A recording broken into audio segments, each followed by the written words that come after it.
Aquele e-mail dava 27 dias. Depois, a marcenaria da família não seria mais de Priscila. A mensagem eletrônica, fria e formal, pulsava na tela do celular como um coração descompassado, enquanto o cheiro doce da serragem de cedro tentava em vão acalmar os nervos da jovem. 27 dias para levantar os R$ 38.000 que faltavam, ou a execução da dívida comprada por um fundo seria inevitável. E com ela, o fim do sonho, do legado, de tudo que ela conhecia.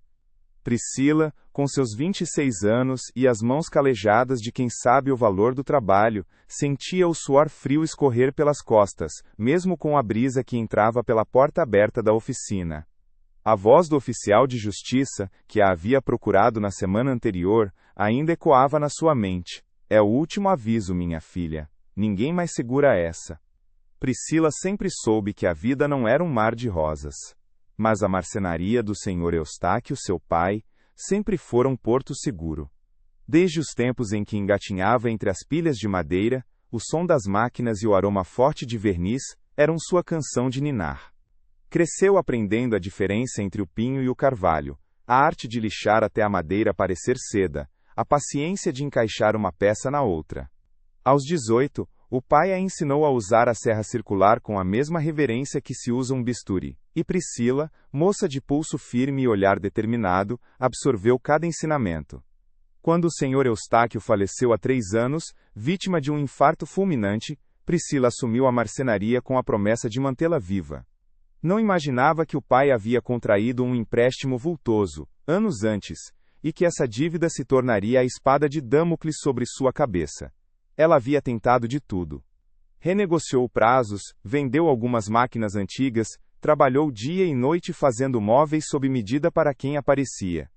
Mas a pandemia tinha vindo como um tsunami, levando os poucos clientes que ainda bancavam o alto preço do artesanato em madeira. Agora, a ameaça era real, materializada naquele e-mail bancário com timbre de escritório de cobrança. Aquele lugar, cheio de história e de memórias do pai, parecia encolher ao redor dela. As ferramentas, as tábuas empilhadas, os projetos inacabados, tudo parecia apontar para um adeus iminente. Era uma batalha que ela travava sozinha, no silêncio dos seus pensamentos, entre o pó de madeira e o brilho do sol que entrava pelas frestas. A fé, antes tão sólida quanto um móvel bem feito, balançava como uma prateleira mal aparafusada. Deus, onde o Senhor está? Ela murmurava entre um suspiro e outro. Naquela mesma tarde, enquanto Priscila tentava dar vida nova a uma velha cômoda, o barulho de um motor estranho parou na frente da oficina. Uma caminhonete velha, enferrujada e empoeirada, estacionou na rua. A porta se abriu com um rangido, e um homem desceu. Era alto, magro, com os cabelos grisalhos e um chapéu de palha amassado que parecia ter visto muitos verões. O rosto era familiar, mas a memória custava vir. Ele tirou o chapéu, revelando uma testa marcada pelo tempo e um sorriso tímido. Priscila, é você mesma? A voz era rouca, mas carregada de uma doçura antiga. A jovem marceneira largou a lixadeira, o coração acelerado por uma premonição estranha. Sim, sou eu. O senhor, sou seu tio. Bem-vindo. Irmão do seu pai, Eustáquio. Eu soube da dívida da marcenaria. E eu tenho que te contar uma coisa. Priscila sentiu um misto de esperança e desconfiança ao ver o tio bem-vindo.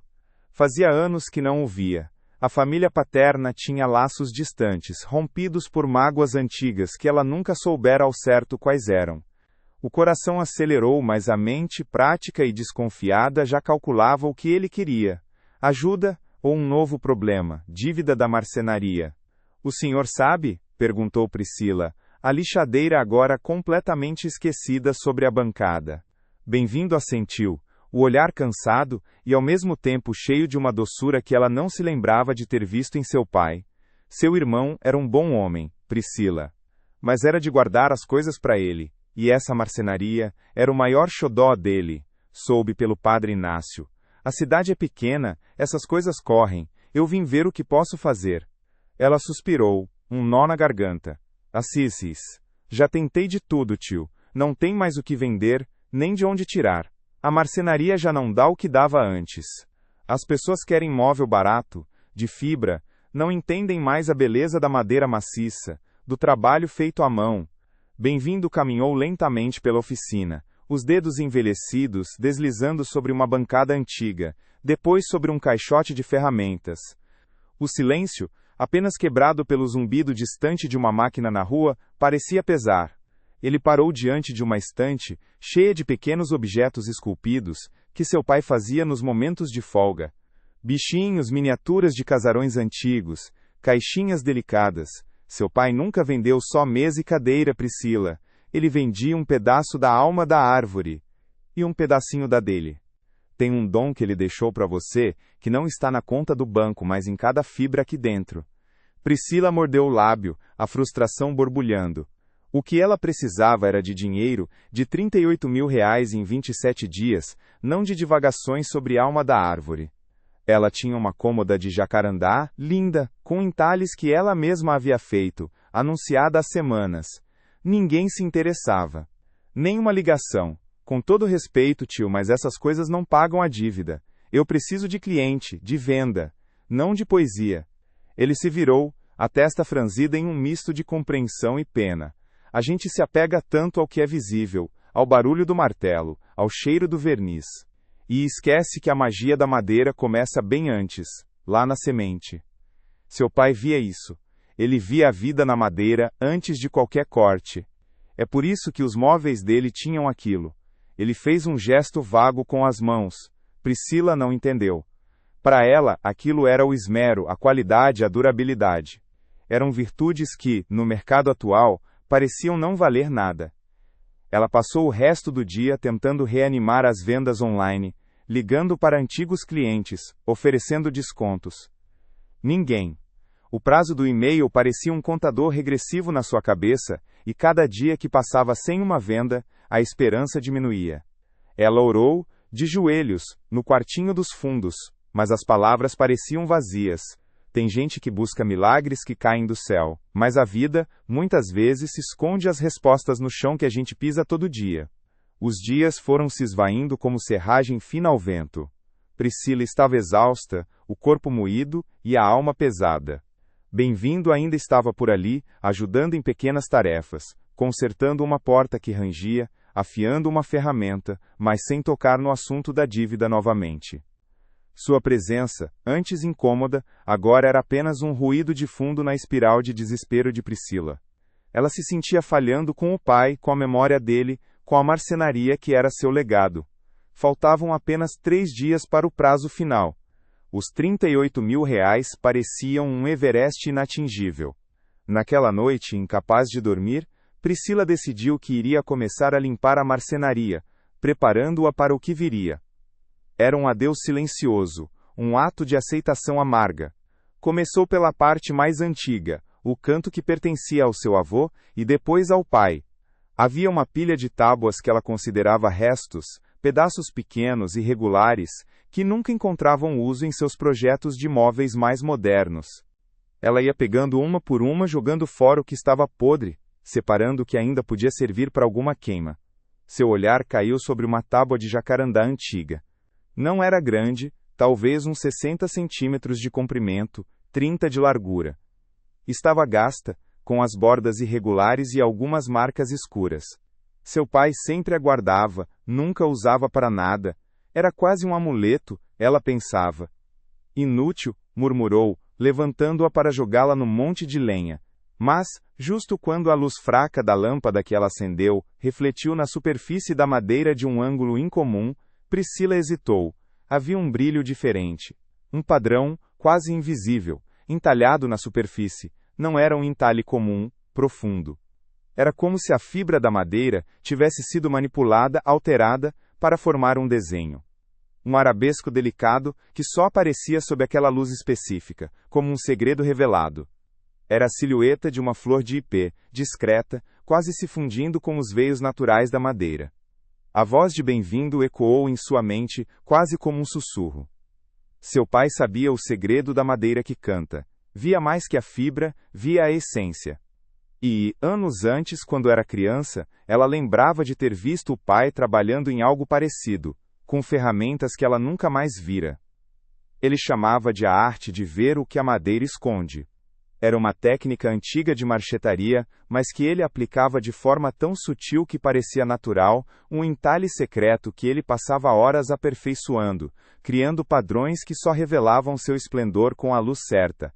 Ele queria fazer uma linha de pequenas caixas de painéis decorativos, usando essa técnica, que ele apelidava de luz da alma. Ele dizia que era para trazer a beleza de dentro para fora, uma herança dos artesãos mais antigos do Brasil. O que Priscila tinha nas mãos não era um resto, mas um protótipo, um rascunho. Era um convite para ver além do óbvio, para ir onde seu pai havia ido, um legado criativo que valia muito mais que qualquer móvel comum. Aquele amuleto de madeira bruta era a chave para um caminho novo, para um tipo de artesanato que ela, em sua busca desesperada por dinheiro, tinha esquecido que seu pai havia sonhado em concretizar.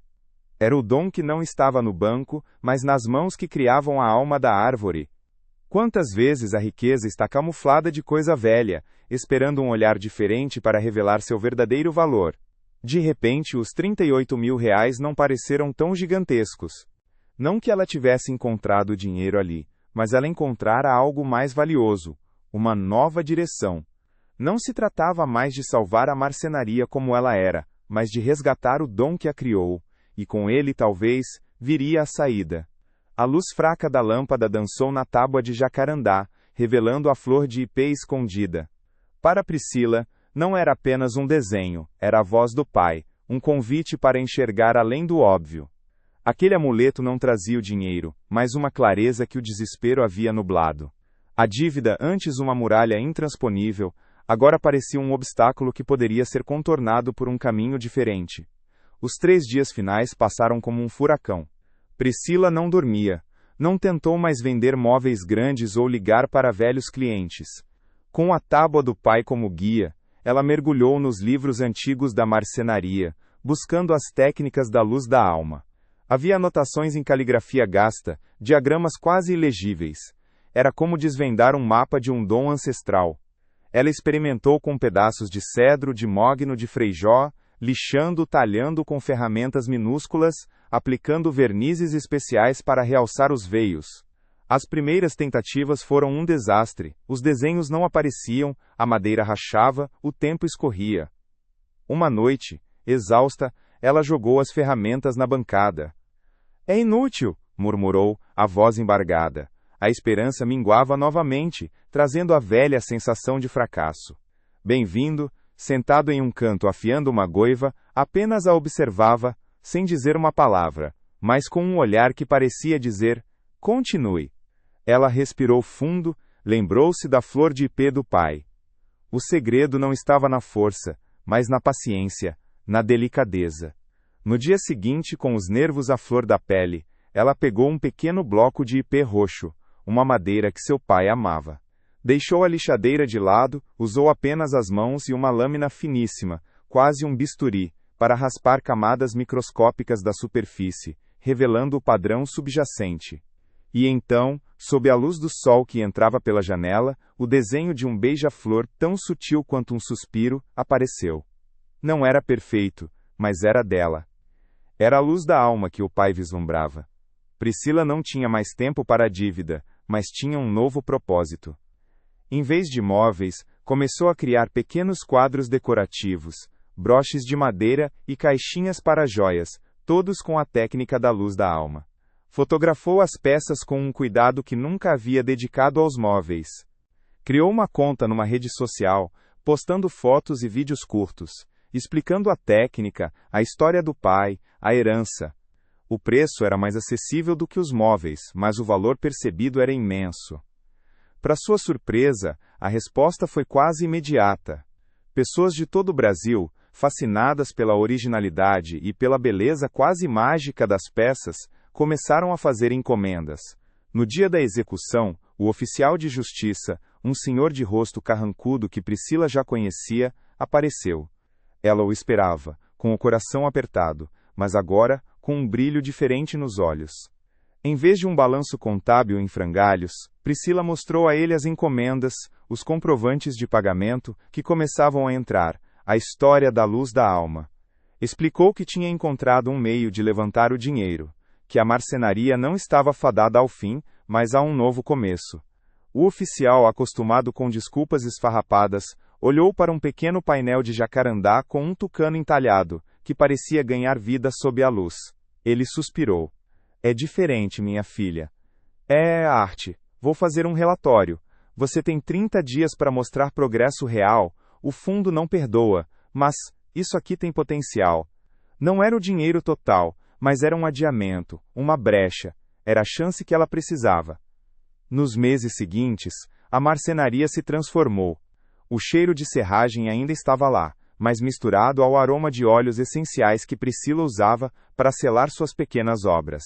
Ela adaptou a oficina, criando um espaço para as peças de luz da alma, um pequeno ateliê dentro da antiga marcenaria. Os painéis, caixas e broches se tornaram um sucesso. O boca a boca, amplificado pela internet, trouxe mais e mais clientes. Priscila, antes mergulhada na ansiedade, agora trabalhava com uma alegria renovada. As máquinas grandes, antes símbolos de desespero, agora ficavam mais silenciosas, dando espaço para o trabalho minucioso e artesanal. A dívida de R$ 38.000 não foi paga de uma vez só, mas em parcelas, conquistadas com cada luz da alma que saía de suas mãos. Um dia, enquanto Priscila embalava uma encomenda para um cliente do exterior, Bem-vindo apareceu na porta da marcenaria.